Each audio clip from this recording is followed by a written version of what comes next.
Hold on, I'm fixing the settings. Because I recorded the 𝚃𝚑𝚎𝐼𝐴 earlier. So the volumes might be off.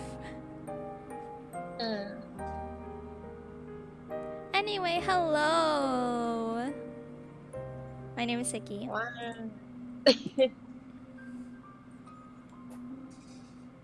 Well. Yeah. You're not gonna say hello? Hello.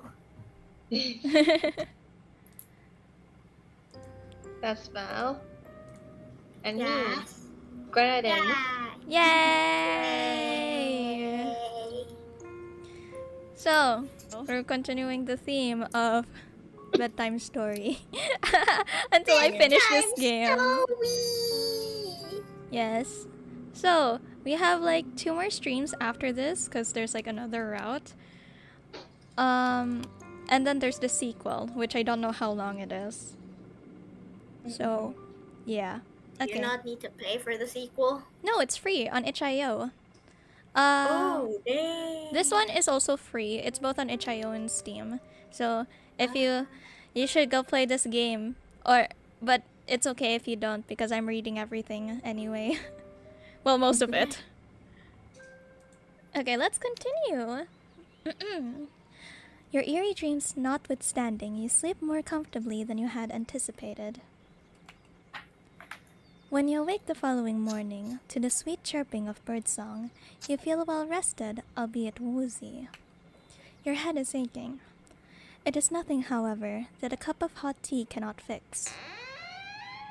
You stumble into the kitchen in your nightclothes, your hair loose and your feet bare, and the gravedigger returns to you. She looks at your face, which is pasty, and your under eyes, which are dark, and exclaims, in the manner of one accustomed to solving problems, not complaining about them. Oh, you look awful. I think you need something warm to drink. And maybe you need something to eat too? Let me get started on breakfast. And that is exactly what she does. She gets started on breakfast, which proves to be quite the simple affair. Nothing like the luxurious food you were accustomed to in your past life. The bread is hard enough to break your teeth on, and the cheese is a bit too strong. It is food all the same though, and you do not complain. Your stomach was beginning to grumble. The tea is inoffensive at least, and you drink it gratefully. You thank the gravedigger girl for her hospitality, and she smiles at you in return, a sunny smile, like a field of blooming bellflowers. It's no problem. Don't hesitate to ask me if you need anything else, She says, words which come to symbolize your relationship. You stay with the gravedigger for many, many more days, and limited though her means might be, she always tries to help you. The gravedigger sets you chores and about then the we house. get buried alive. Are you sure about that? No, but at this point, anything can happen. About the house to keep you occupied, a fact for which you are grateful. You need to do something to keep your mind off your frantic flight through the forest. You can almost forget about it now during the day. During the night, however, it returns to you, the sound of your feet against the foliage and the swirling fog. When you sleep, you are assailed by nightmares. Sometimes you awake after midnight, the sheets twisted around your body and your mouth gaping open in a paroxysm of terror. Though you try to tell yourself otherwise, you are still afraid. Being with the gravedigger makes you feel less so, though, particularly when you are sweeping the floor or keeping an eye on the bread loaves so they do not burn. You attend to most of the domestic chores, while the gravedigger concerns herself with the work she knows best, that is, digging graves. Her dogged persistence when it comes to this pursuit intrigues you, so much so that you cannot help but posit a question to her on one particular morning, when the sky is festooned with clouds. While you ask her, perhaps a touch insensitively, do you continue to dig graves? There's nobody left, after all, to dig them for. You have always been practical, and you cannot see the point in it. What's the point in it? The gravedigger ponders while holding her precious shovel to her chest. Fortunately, she does not seem upset by her question, despite its bluntness. Wow. You should count yourself lucky her temperament is so very placid. I don't suppose there is any point to it, really. The gravedigger eventually says, with a small smile. I know it does. Oh, sorry. I know it doesn't have any practical purpose, but... well... digging graves is what my father did. He showed me how to do it so I could continue his legacy. My father wanted to keep our family tradition going. And I suppose I want to do the same. That's all there is to it, really. That's all, is it? You think you can understand that? Their companion's actions might appear to be illogical. There's a kernel of reason nestled amongst them. She does not dig graves out of any sense of purpose. She does it instead out of sentiment. Besides, I have to do something to keep myself busy, don't I? If I spend my days idling all over my own, I think I'd go mad. The gravedigger laughs at this, as though the prospect of her own madness is amusing. Her laugh, despite her slender stature, is not particularly delicate. It reminds you, perhaps unkindly, of the braying of a horse. You are ashamed of thinking such a thing, though, and your face flushes with the guilt of it. We cannot all be well-bred young ladies, you know. Still, the laughter of the gravedigger, as it echoes through the gray, gloomy sky, is strangely desperate. It sounds forced. Her smile, too, is a touch unnatural, the rictus grin of a corpse. You find, despite your attempts to return her laughter with a polite giggle, that you cannot. You cannot help but pity her. You retreat indoors briefly after your talk with the gravedigger, then set about some simple chores. The gravedigger trusts you well enough to manage sweeping the floor, a task which does not take particularly long, and the preparing of the meals, a task which takes slightly longer. It is not until much later, however, once the sun has already sunk beneath the horizon and the moon is high in the sky, that the gravedigger returns from the outdoors. She is windswept after many hours spent exposed to the elements, and there is dirt caked beneath her fingernails. The gravedigger removes her cloak, which she hangs by the door, then looks to the pot suspended over the fire, a fire which you stoked with your own fair hands.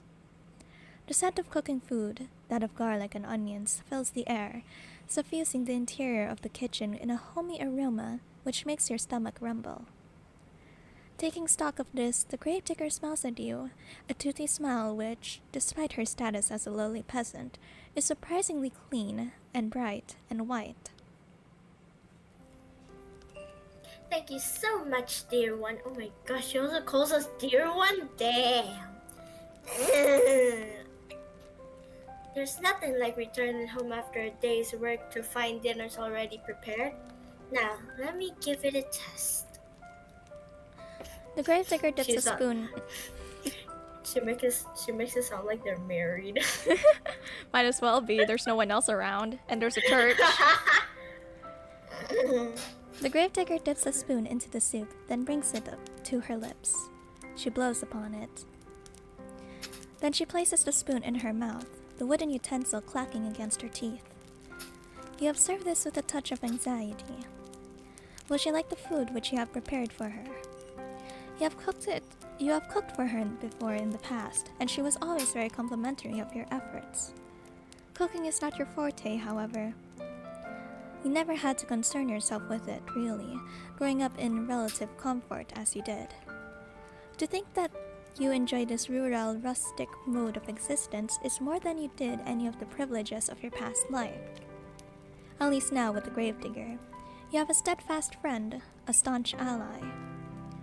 When you are with her, you are not alone, and that is worth its weight in gold. The gravedigger exclaims, after drawing the spoon from her lips, her smile a bright, guileless one. It's delicious. Your face flushes at this compliment. You are unaccustomed to receiving them, and it makes you feel good. Shyly, you ask You ask the gravedigger if she truly means that, a query which makes the gravedigger smile. Of course I meant it. You've become quite good at cooking, really. That is a relief. You were not very good at all of this cooking malarkey in the beginning. You did not know how to handle a knife, nor how to peel a vegetable, and you cut yourself more than once. You bled into the soup on several occasions, but never once did you throw the sullied soup out. The gravedigger lives a humble existence, and she cannot afford to waste her precious ingredients. Your soups during your stay have all been seasoned with the slightest hint of iron. Today's soup, however, is a marked step above all the rest. You did not cut yourself with a knife even once. Maybe your companion's compliments are not empty fluff. Maybe you really are improving. Empty fluff. This soup should be ready to serve. I have some bread too that we can eat with. But oh, I should brew some tea too. Let me. Ah, yes, the tea. You knew that you were forgetting something. You were so focused on the soup, it must have slipped your mind. Your face flushes yet again at this oversight, and shyly you offer to correct it. The gravedigger, however, waves at your request aside. No, it's alright. You made the dinner, so I'll brew the tea. It's only fair, and it won't take all that long. Would you mind serving up the soup while I'm busy? Of course you would not mind. You do enjoy making yourself useful. For a lady, you are awfully domestic. You work alongside the gravedigger to finish your nightly meal, and together you serve it, soup and bread, alongside 2 cups of piping hot tea, prepared by your hostess's own 2 hands. You sit together at the table, then partake in this simple fare after saying grace. The soup really is quite good, despite it being made from only the most commonplace of ingredients. There's a bit of kick to it, and it warms you from the inside out. The tea, meanwhile, is very soothing, so much so it makes you feel rather sleepy. You would like to sit with the gravedigger for a little while longer and tell stories, as you have sometimes in the past, that or play cards. The nights are long, and there is no better way to pass them than spending time with her. Games of old maids, alas, will have to wait. You are too tired for it. You do not know what has happened, but after consuming your victuals, you feel utterly fatigued. Uh-oh. You explain your predicament to the gravedigger between your yawns, and she nods in response. That's alright. You don't need to stay up with me, not if you ain't up to it. You should head off to bed and rest that pretty head of yours. You do not think you are particularly pretty, but you have presumed that the gravedigger is just regurgitating a phrase to you. She does not truly mean it. How could she? She is far prettier than you are. You thank the gravedigger for her understanding, then rise from the table. You retreat to the spare bedroom on trembling legs, then change out of your clothes.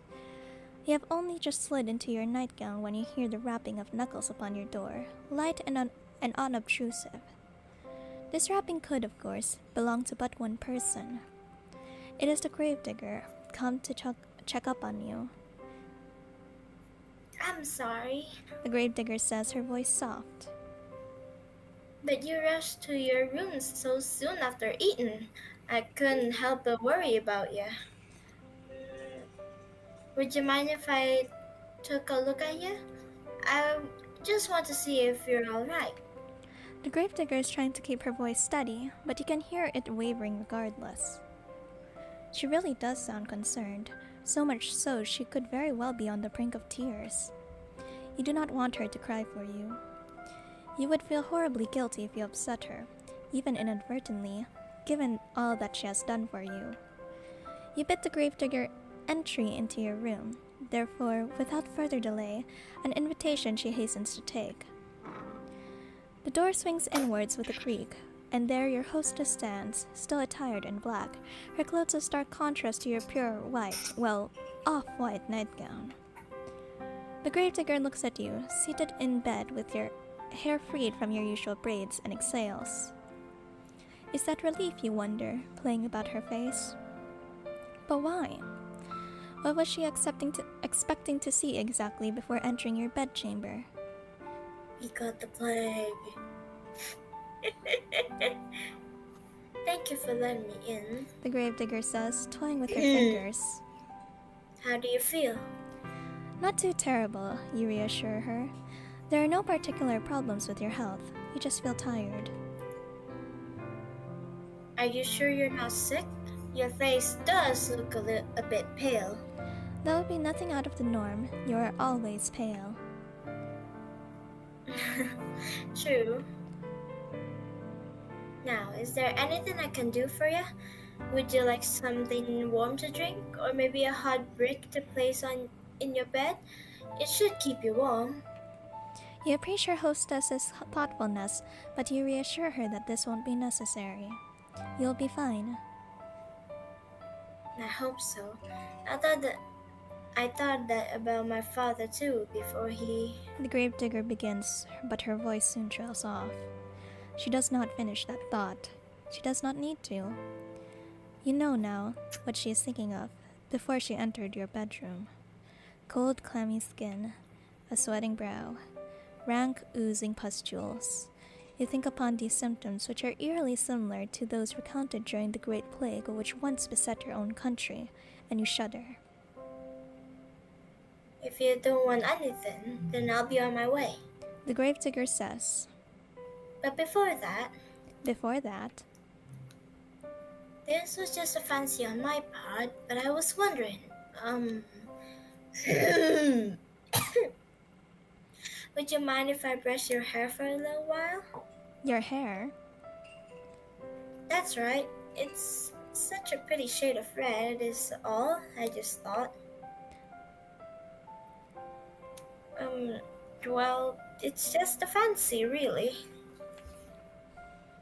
You don't have to let me, not if you don't want to, but I thought it might help you relax if you're feeling under the weather. I've heard it's supposed to be soothing.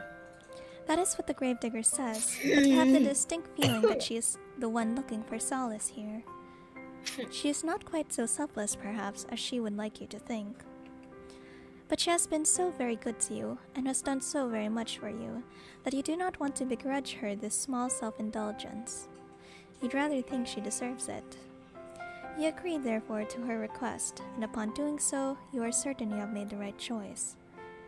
Your hostess's face lights up immediately, in a manner which makes you blush. Oh, thank you. It'd be my honor. Now, let me fetch my brush. The gravedigger retreats from your room in a hurry, but returns soon thereafter, holding in her right hand the promised brush. This artifact acquired, the gravedigger then settles upon your bed by your side. She looks at your hair for a few moments, her expression pensive. Then she announces that she will begin. The gravedigger leans in. The wooden frame of the bed creaks under her weight, a creak which melts with the sighing of the breeze outdoors. You can feel the bristles of the brush running through your hair. It is soothing enough, so much so it makes you shiver. The sensation is a pleasant one, and somewhat nostalgic. Did your mother do this for you, you wonder, when you were a little girl? If she did, it must have been when you were a very little girl. You have not seen your mother in quite some time, not after you enrolled at the conservatoire. Oh, you have such a lovely hair, dear one. It's soft, just like silk, not at all like mine. Mine is so coarse. This gentle voice draws you out of your vague, half-formed reminiscences. It sounds as though the gravedigger is lost in nostalgia of her own, because her voice when next she speaks, is dreamy. I think my mother used to brush my hair like this for me back when she was still alive. That must have been a long time ago, though. It is funny, you think, as the bristles of the brush continue to slide through your tresses, that you and the gravedigger should both be reminiscing in tandem about your respective mothers. Perhaps there is something maternal in the act of brushing one's hair, which is wont to summoning forth such images. I would not know personally. I cannot remember my own mother at all. I don't think I like having my hair brushed very much. The gravedigger continues, her breath warm against the exposed nape of your neck. My mother used to complain that I squirmed too much. I can remember that. She always told me to sit still, though it wasn't my fault I squirmed. She used too much force. Now this is curious. It sounds as though the reminiscences of the gravedigger are not particularly fond after all. Did she not get along well with her mother? I can't rightly say. The gravedigger replies in a somber sort of voice. I was young, like I said, when she died. I really don't remember her too well. But I don't think she ever had that much time for me. She was too busy with all the cooking and the cleaning, and looking after my baby brothers. But she had time enough, despite that, to brush your hair? She did what she felt she had to make me look presentable. Not that it really worked. I wasn't like the other girls in the village, you see, who liked to sit indoors with their mothers and sew. I'd always loved the outdoors. My father said I inherited that from him. Ruefully, the gravedigger smiled, not that you can see it with your back facing her. My mother said I wasn't very, maidenly.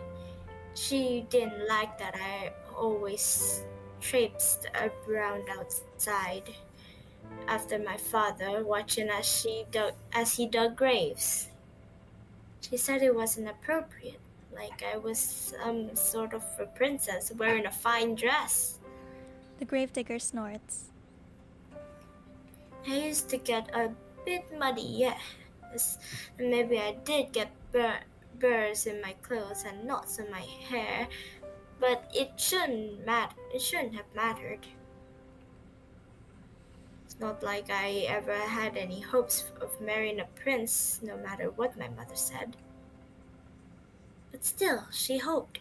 She had a lot of hopes, my mother, high hopes. I think she might have resented my father, maybe, for working such a menial job. Our profession is an honest one, but it's never made much money. I think my mother was hoping for fine jewels and dresses and... I don't know. She always had ideas. Her head was full of fairy tales. It was a shame, I suppose, that her reality didn't match up to what she wanted. I didn't match up to what she wanted. The bitterness in your friend's voice is unmistakable, so much so you want to console her. What would you say to her, though?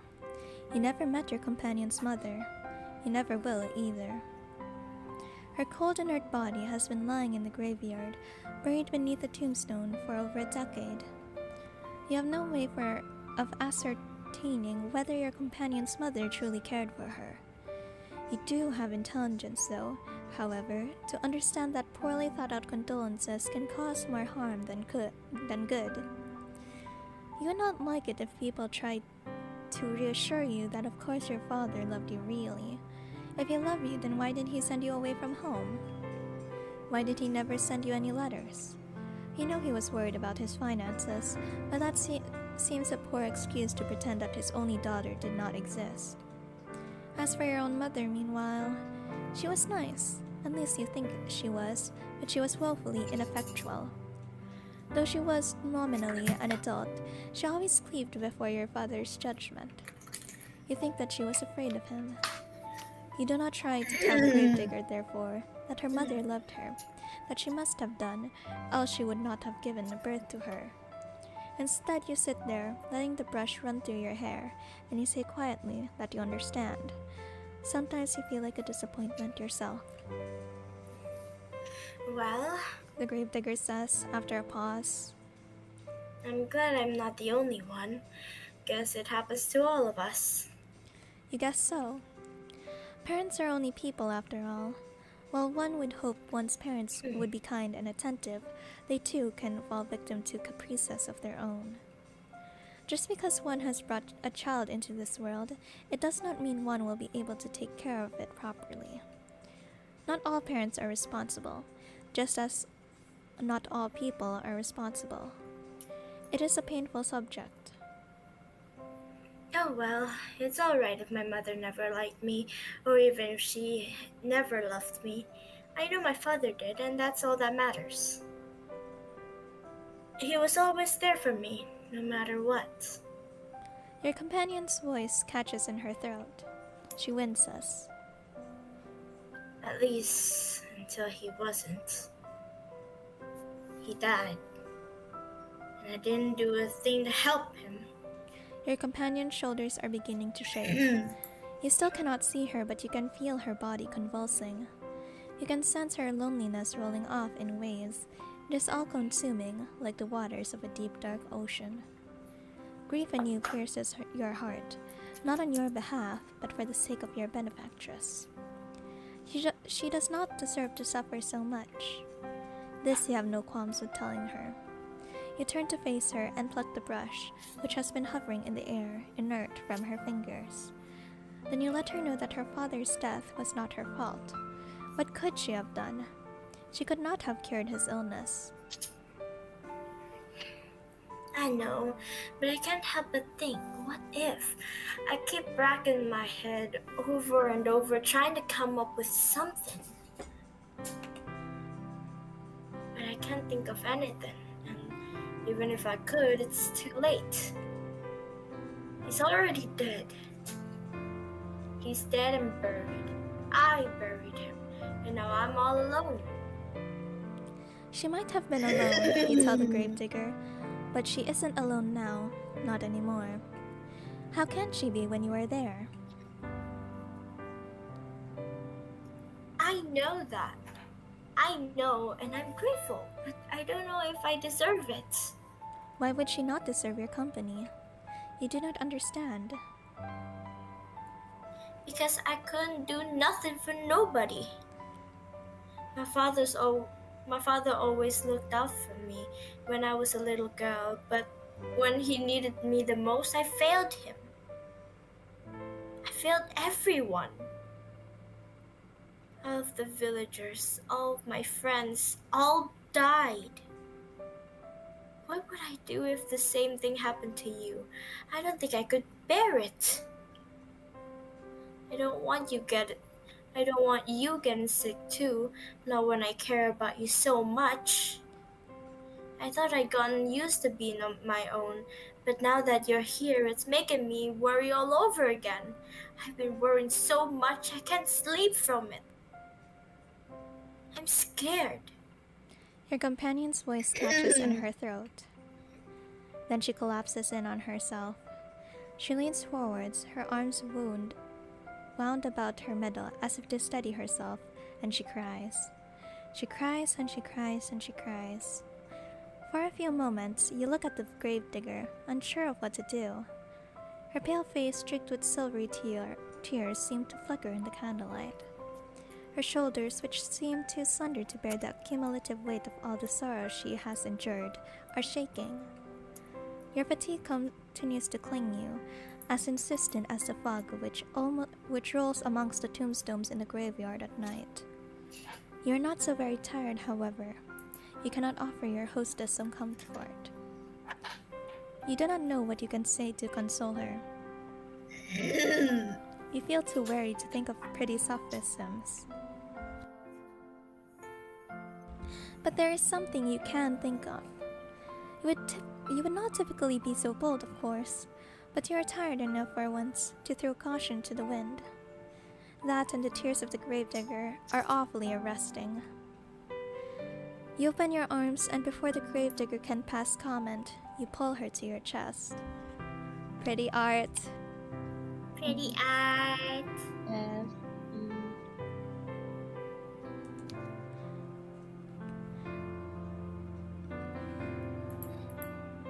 Val? Sorry, I was reading chat. There's no one in chat. No, not that chat. The server chat. Ow!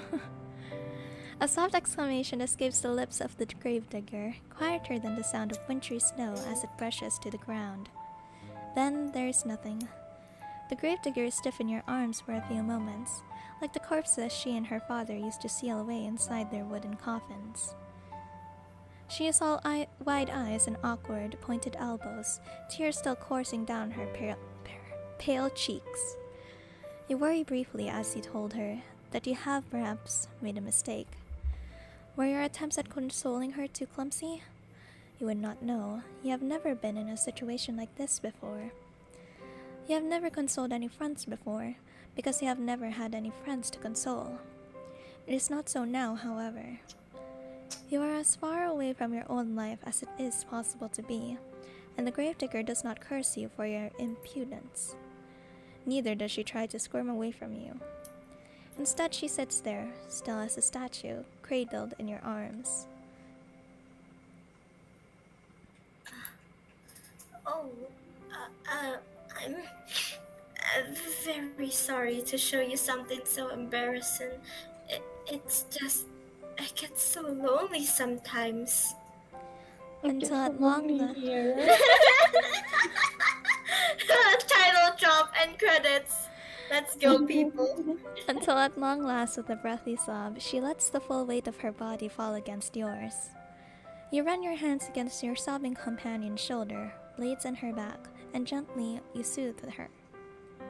You tell her that she does not need to apologize. There is no shame in crying. You hug her for many, many minutes while she sobs against your chest, wetting the front of your nightgown.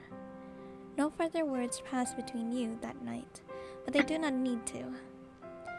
Words are irrelevant in a moment as tender as this, shared between two souls who have come to understand one another through mutual loneliness. You slide beneath your sheets. You still feel exhausted, and the gravedigger joins you without asking for permission. It would be an unnecessary piece of politeness, really, given your acceptance is all but assured. You have already accepted the gravedigger after all, every single inch of her. You have accepted her hospitality. You have accepted her food. Now you are accepting her company. You arrange yourself beneath the sheets, then draw her body to yours. The gravedigger has not yet changed into her nightwear. Her clothes will be horribly rumpled when she comes the following morning, her head resting against your chest. But tomorrow has ceased to matter. It no longer exists. There's no concept of time between the two of you, no thought of the day which will dawn once this night inevitably ends. Instead, there is only the warmth shared between you and the wetness on the cheeks of the gravedigger. There is the sound, irregular now, and less intense than before, of your companion's muted, muffled sobs. There is this gentle, tender moment snatched in the midst of a deep, dark night, which can never be replaced. Your eyelids feel heavy, as though weighted down with stones. They droop inexorably downwards, pulling you, like a drowning maiden, into the dark, impenetrable abyss of slumber. You yawn. Then you fall asleep, cozied up beside the gravedigger like two cats in a basket. You sleep, and you sleep, and you sleep, more deeply than you have allowed yourself in quite some time. But when you awake, you find that you are no longer in the bed upon which you slept in, shrouded by There we sheets. go. There There she we go. is. The gravedigger, too, is nowhere to be seen. Instead, you are quite alone, lying by yourself in the dark. You blink, but your surroundings do not become any clearer. Is it the middle of the night? Perhaps you are aroused from your slumber by the desire to relieve yourself, or else to slake your thirst. Your sleep has been awfully disordered as of late, and the smallest of noises have been enough to disturb you. That does not sound quite right, though. You slept well, of that you are certain. Your body feels invigorated, as though it has slumbered for hours and hours. How many hours? You do not know. You do not know much of anything. You can feel a strange pinching sensation around your chest, however, and around your arms. It would appear as though somebody, but who else could have been save the gravedigger, changed your attire while you were sleeping? That is a startling thought, but the darkness which entombs you is even more so. The darkness which surrounds you is unsettlingly complete. It is so thick you cannot penetrate it. Your newfound woes do not stop, however, at this deep, unnatural darkness. It is cold too, and you are lying upon something hard. Some sort of stone slab? What is going on? You reach out, but your movements are soon stymied. There is something heavy lying atop you, something that is limiting your movements. You were anxious before upon awakening, but at this discovery you feel downright aggrieved. A sharp prong of panic pierces you, but you try to suppress it. Hysterics will get you nowhere. In most cases, they only tend to make bad situations even worse. You ought to know that already. You swallow your mounting dread as best as you can, though it is coming on thick and fast, and try to squirm. You move your arms outwards, but they do not get very far. There's a wall above you, and walls on either side of you, walls which do not budge no matter how hard you push. Not, I must add, that you can push particularly hard, your anxious state notwithstanding. You have never had much in the way of upper body strength, nor lower body strength. You do not have much in the way of strength at all. You feel quite helpless as you lie there, out of breath from your meager exertions, unsure of what you should do. You can hardly see a foot in front of your face. You do not know where you are, nor why, but a terrible premonition is beginning to bear down upon you, one which initially you tried to discard. You did not to accept it as a possibility, but where else could the truth lie? You are lying in a box, hemmed in by walls which offer only a scant few inches for you to stretch in any direction. Where else could you be but a coffin? The moment you allow yourself to ponder this awful reality is the moment you hear it. The irregular sound of drumming. It is as though somebody, though they must be a very large somebody, is tapping their fingertips upon the lid of your coffin. That, or it is raining. It is not the fingers of a giantess, though, which is disturbing you, nor is it falling rain. It is dirt. The sound continues on and on, as though it is drilling its way inside your skull. It is relentless. I knew it. It is merciless.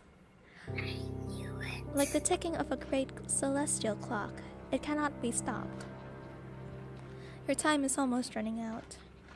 But you knew that already, didn't you, when you were running through the forest?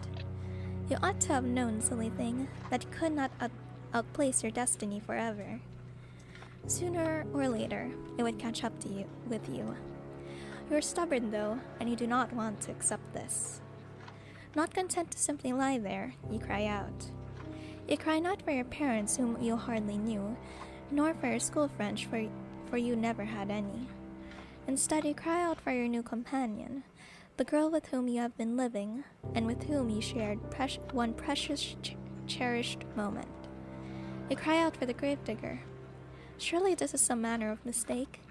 When she realizes that you are in fact entombed in one of the coffins she is currently filling, or how else would be moving the dirt above you, she will cease her operations at once.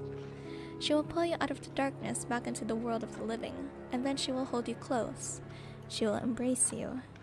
She cannot mean to cause you any harm, not when she was so good to you and so kind. Why would she bury you? You cry to her so loudly you fear your vocal cords might tear, all while banging against the roof of your compact prison. You cry desperately, helplessly, and to your relief, your cries do not fall upon deaf ears.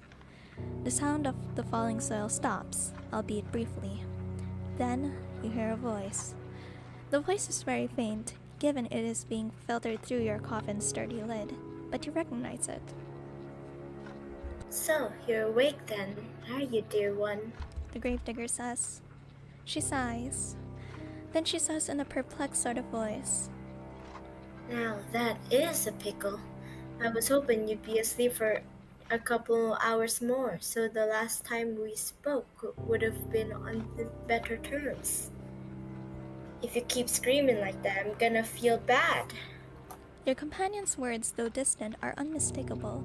You are so tense you are tuned to every single syllable, and each of them makes you gasp. Was this not a mistake then? Does she truly mean to bury you alive?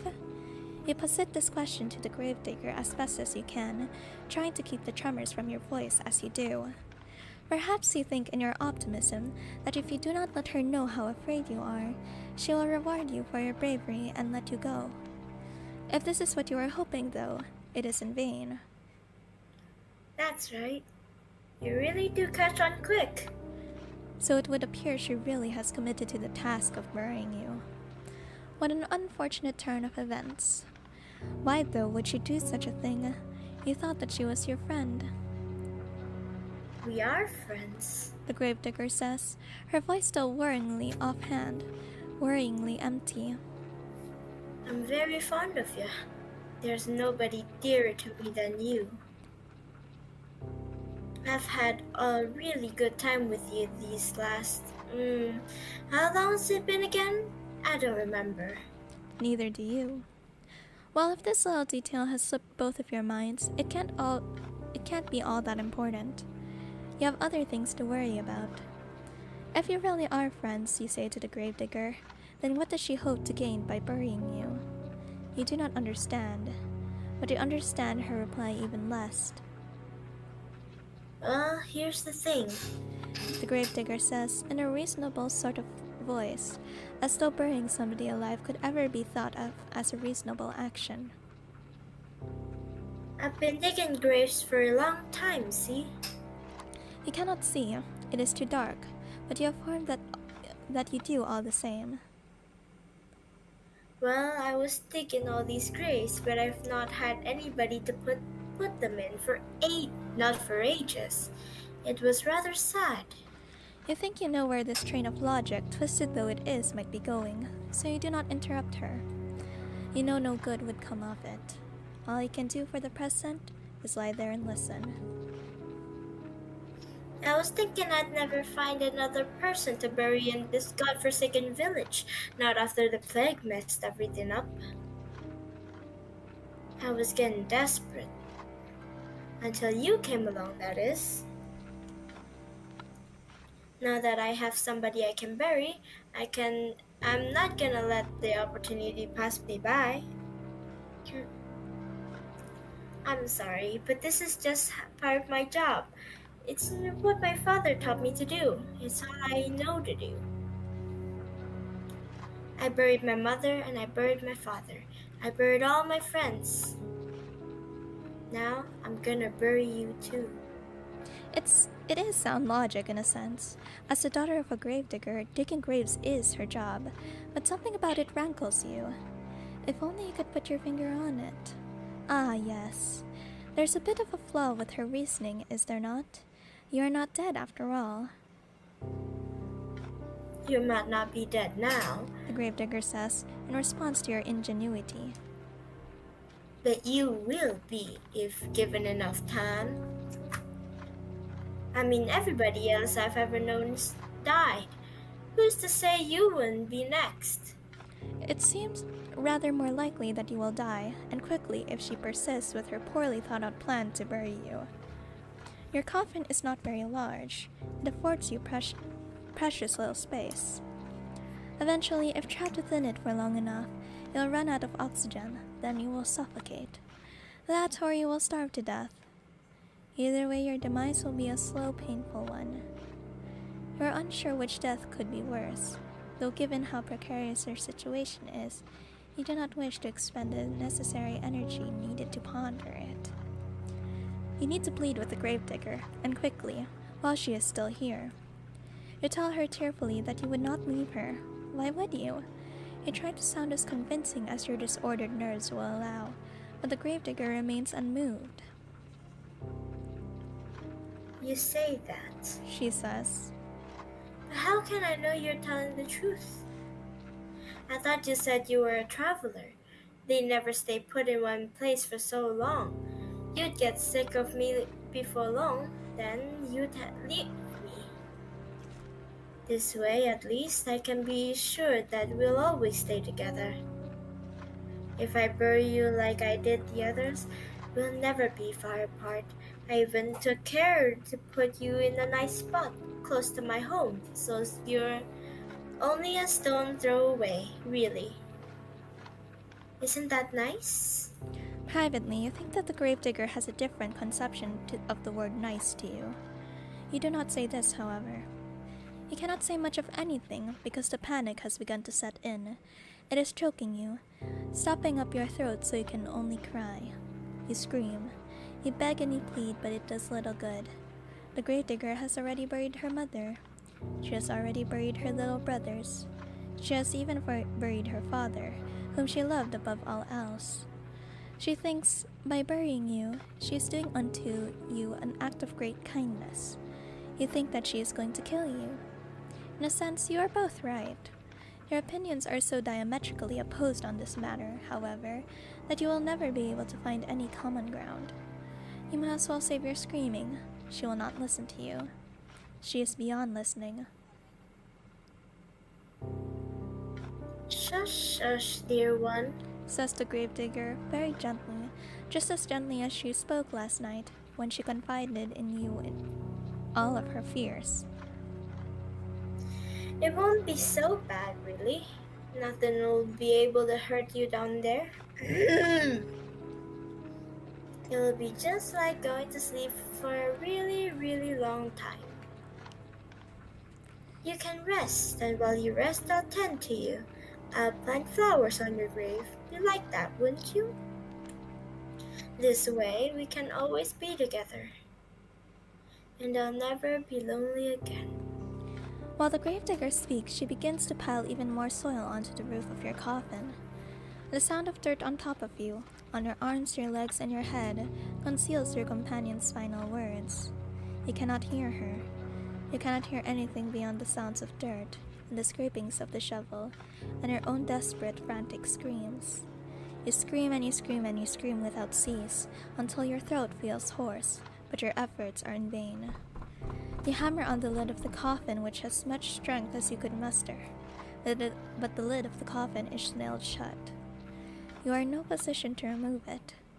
All you can do is lie there, screaming and crying, and banging your fist on the roof of the coffin over and over, as more dirt and debris falls on top of you. Eventually, enough dirt falls on you to stifle your screams for good. The gravedigger can no longer hear you, and you can no longer hear her. You are all alone, trapped in a narrow wooden box, which, regardless of what you want, is now your new home.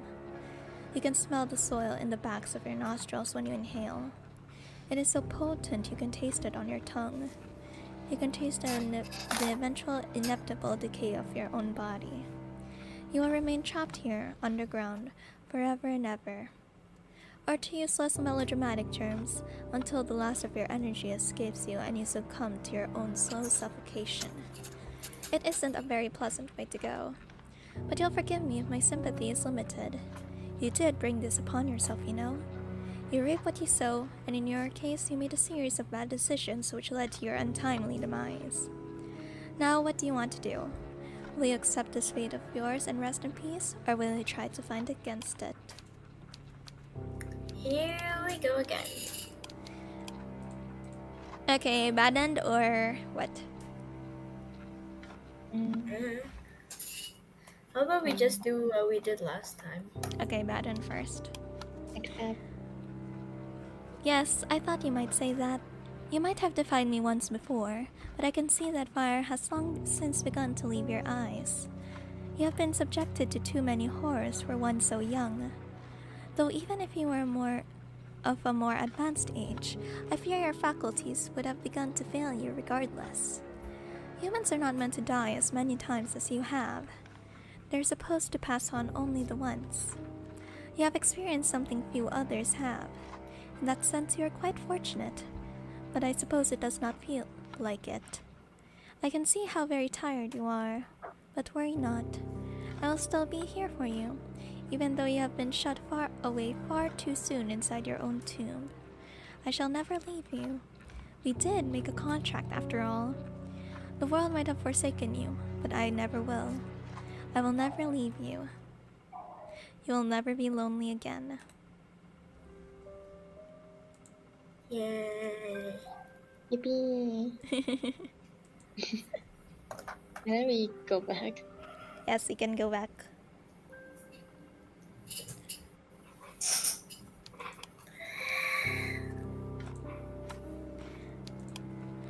My, this is certainly unexpected. I had rather thought after everything you have been subjected to, you would no longer wish to continue this farce. I was fully prepared for you to forfeit yourself at long last to my loving embrace. I am ready to embrace you, should you so desire it, and cradle within my unassailable affection. But seems you are not ready to submit, not quite yet. Being buried alive twice over has not been enough to diminish your determination. You still wish to fight against me, as if you have any hope of succeeding. Your efforts are all futile, do you not know that? I am far, far stronger than a skinny human like yourself could ever even begin to contemplate. You would be better served if you gave in, but perhaps I have not loved you effusively enough, not just yet. If you are to learn anything, you must first beat it into your thick skull of yours. Will you listen to me then? I only want what is best for you, you know? Hurting you hurts me too. But if that is what you want, so be it. Let us go back to the beginning once again. Your fate is in your hands. At least, that is what you might think. You and I both know, however, that this never was the case. You still belong to me, and I will never let you forget that. Now continue to struggle. Do your very best. It will not work, but it should be entertaining if nothing else.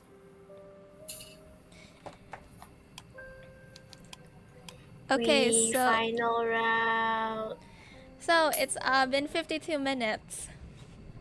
Are we gonna keep going? That's up to you. Honestly, I'm kind of already getting sleepy. I'm sorry.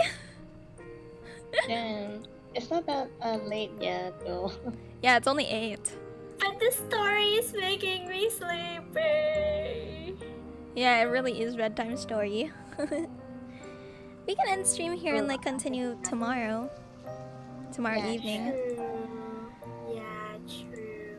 After all, we have like 2 more streams. Or wait, let me check my how long did it take for me to finish the first route? Where is it? It took me 2 hours again for the first route. That should be the same thing then. Yeah, so 2 streams. And then the ending! And then we're gonna do the sequel some other time probably. Yeah, probably not right after. Yeah. Alright, so I'm gonna end stream now. Good night. Bye bye.